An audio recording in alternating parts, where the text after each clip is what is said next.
परिवेश से बिलोंग करने के बाद भी हम यहाँ रोड पे पिछले 40 दिन से बैठे हैं और इस चीज़ का कोई इफेक्ट आयोग पे, सरकार पे कहीं से कहीं तक नहीं पड़ रहा है। कम से कम हमारे सेफ्टी के लिए सरकार सोच सकती थी कि महिला इतने दिनों से लगातार वहाँ पे उपकरण होते थे जिनको उठाने के लिए 6 महीना वो सोते थे, उनको उठाने के लिए बहुत सारी प्रक्रिया की जाती थी। वही काम यह अभ्यर्थी कर रहे हैं। जो विभाग कुंभकर्णी नींद सोया हुआ है उसको उठाने के लिए यह अभ्यर्थी पिछले 40 दिनों में बैठे हुए हैं। जेईई बीटीएससी अभ्यर्थी लगातार गर्दनी बाग पे 40 दिनों से बैठे हुए हैं। 40 दिन हो चुके हैं आंदोलन का, मगर इनके साथ अभी तक कुछ नहीं होगा। ना ही विभाग ने कुछ बोला है, ना ही सरकार के आदमी कुछ इनसे आके मिल रहा है। अभी हम गर्दनी बाग में हैं, अभी बरसात का मौसम है। आप देख सकते हैं कि बारिश हुई है और किस तरह टेंट का क्या हालात हैं। तो पिछले 40 दिनों से अभ्यर्थी हैं तो लगातार बारिश होता ही रहता है बीच में। तो इसी तरह अभ्यर्थी सकते हैं किस तरह से गद्दा जो फर्श पे रहता था, बाकी आप वीडियो में देखते थे, वह ऊपर हो गया है। लगातार सभी अभ्यर्थी देखिए यहाँ से लेके वहाँ तक बारिश में सभी लोग खड़े हो चुके हैं। यह जो फर्श और मेट रहता था बिछा हुआ सभी एक जगह जमा हो गया है। क्योंकि बारिश हो रहा है तो नीचे यह लोग बैठ नहीं सकते हैं। तो अभ्यर्थी लगातार 40 दिनों से इसी तरह यह लोग, जब बारिश होता है तो खड़े हो जाते हैं, उसके बाद यह लोग बैठ जाते हैं। 40 दिन से लगातार यह लोग यही चीज़ करते आ रहे हैं। बताइए 40 दिन से उठक बैठक आप लोग का चल रहा है।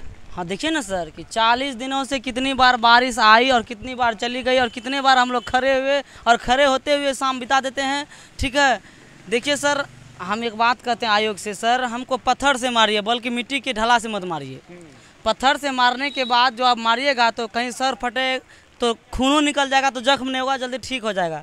लेकिन जब आप मिट्टी के ढला से मारिएगा तो नहीं साला फटेगा, कुछ होगा, फूल जाएगा। अब फूल जाएगा, अंदर हमको घाव हो जाएगा, अंदरूनी हो जाएगा और हम गल सर जाएंगे। यानी कि मेंटल प्रेशर आप लोग से गुजर रहे हैं। भयंकर मेंटल प्रेशर है। और इतना मेंटल प्रेशर हम कहते हैं कि सर आने वाले जनरेशन को नहीं होना चाहिए। इसलिए हम लोग ये सबक सीख रहे हैं। इस समझिए कि सबक सीख रहे हैं गर्दनी बाग के धरना स्थल पर। चलिए, सबक सीख रहे हैं। 40 दिन से बारिश हो रही है, क्या बोलना चाह रहे हैं? बारिश हो रही है फिर भी यहाँ बैठे हैं। 3.5 साल से आयोग से रोजगार के भीख मांग रहे हैं। आप कितना निर्दयी है कि आपको समझ में नहीं आ रहा। कितना बार हम लोगों ने आपके यहाँ विनती की, मानिए तो हम रोजगार का भीख मांग रहे हैं आपसे। सड़क पे बैठे हैं 40 दिनों से। आपको थोड़ा सा भी आप में मतलब इंसानियत है, दया भाव है, तो कम से कम अब भी आप अपना दया भाव दिखाइए और हमारा जो रोजगार है, हमारा जो बहाली लंबित है, उसको आप क्लियर करिए और बिहार के विकास करने में हमें अपना योगदान करने का मौका दीजिए।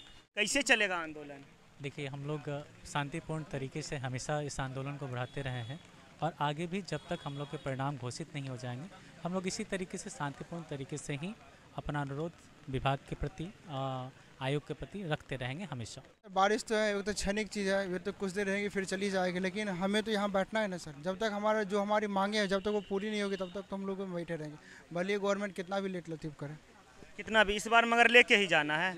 अच्छा, जो 40 दिन में क्या क्या आप लोग इस प्रॉब्लम को फेस करते हैं? गर्मी भी होता है और लाइट भी नहीं है, किस तरह से आप लोग रह रहे हैं? देखिए सर, 40 दिन से जहाँ तक की बात है, बॉयज़ तक तो चलो किसी तरह से मेंटेन भी कर लेते, लेकिन घर से लोगों के लिए प्रॉब्लम्स होती है ना, वॉशरूम की व्यवस्था होती है, बहुत सारी चीज़ें होती हैं जो वो इसके लिए असमर्थ है, जिनको हम अपनी बातों में व्यक्त नहीं कर सकते हैं।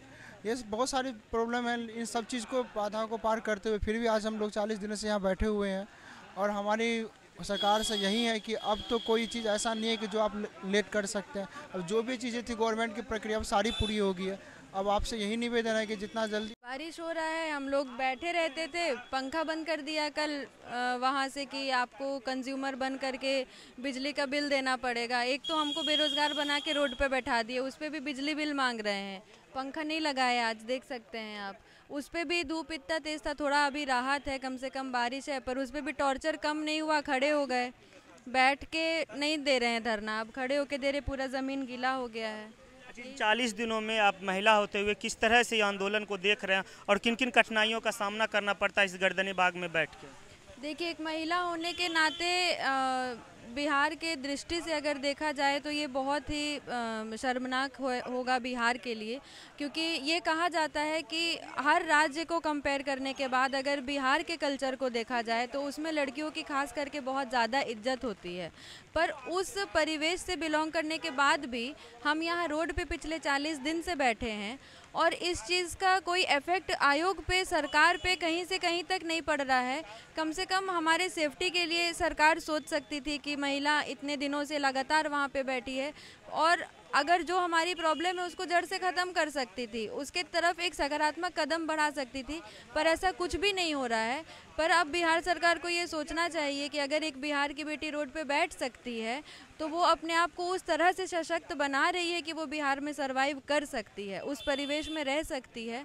और एक महिला होने के नाते जितनी महिलाएं मेरे साथ रहती हैं या जो पुरुष भी रहते हैं, तो हम यही समझते हैं कि हम कहीं ना कहीं मजबूत बन रहे हैं और अपने आप को उस तरह से ढाल रहे हैं कि हमको इसी बिहार में रह करके नौकरी करना है, किस तरीके से कैसे लोगों का सामना करना है, कैसे कैसे इन्वायरमेंट को फेस करना है, सब हम अब सीख रहे हैं। यहाँ पे बैठ करके ये एक ट्रेनिंग की तरह हो गया है, लेकिन अब ट्रेनिंग ले रहे हैं कि आगे अगर भविष्य में होगा तो आपको पता है नौकरी लेने के लिए इतना पापड़ बेलना पड़ा, आगे ऐसे ही लोगों से मिलना पड़ेगा। ऐसे ही होता भी है बिहार में और अभी भी पिछले 40 दिन से आप देख रहे हैं हम जिस स्थिति में बैठे थे वही स्थिति आज भी बरकरार है। और कोई ऐसी चीज़, एक काउंसलिंग करा करके हम लोगों को ये दिखा दिया गया कि काउंसलिंग हो रहा है, आपका प्रोसेस हो रहा है, पर इस प्रोसेस पे तभी विश्वास कर सकते हैं जब रिजल्ट जारी हो जाएगा। और अब ऐसा हो रहा है कि हमको सिर्फ रिजल्ट नहीं चाहिए, हमको डिपार्टमेंट जैसे दिया गया था वैसे डिपार्टमेंट भी चाहिए और साथ ही साथ सेम रहना चाहिए। नहीं, सेम रहे आपको जो हम आयोग के प्रक्रिया में कोई भी इंटरफेरेंस नहीं करेंगे। आयोग रिजल्ट जारी तो करे, इस वैकेंसी को क्लोज तो करे। कब तक लटका के रखना है आपको? 4 साल होने वाला है। एक वैकेंसी 2019 में पहली वैकेंसी निकाली गई थी, उसके बाद आयोग की तरफ से 19 वैकेंसी क्लियर कर दी गई है और हमारा ये पहला वैकेंसी था जो आज भी पेंडिंग है।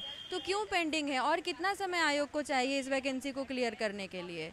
ये भी तो सोचने वाली बात है, कितना समय लगेगा। यार एक पात्र याद आ गया रामायण का, कुंभकर्ण। कुंभकर्ण होते थे जिनको उठाने के लिए 6 महीना वो सोते थे, उनको उठाने के लिए बहुत सारी प्रक्रिया की जाती थी। वही काम यह अभ्यर्थी कर रहे हैं। जो विभाग कुंभकर्णी नींद सोया हुआ है उसको उठाने के लिए यह अभ्यर्थी पिछले 40 दिनों में बैठे हुए हैं। अब देखते हैं ये जो विभाग है कब इसकी नींद खुलती है, कब अभ्यर्थियों को पुनः रिजल्ट देते हैं, पुनः यह लोग घर जाते हैं और बिहार के लिए कार्य करते हैं। आप लोग जरूर इस वीडियो पर कमेंट करके अपनी राय दें कि विभाग जो कुंभकर्णी नींद सोया हुआ है कब तक वह लोग जागेगा।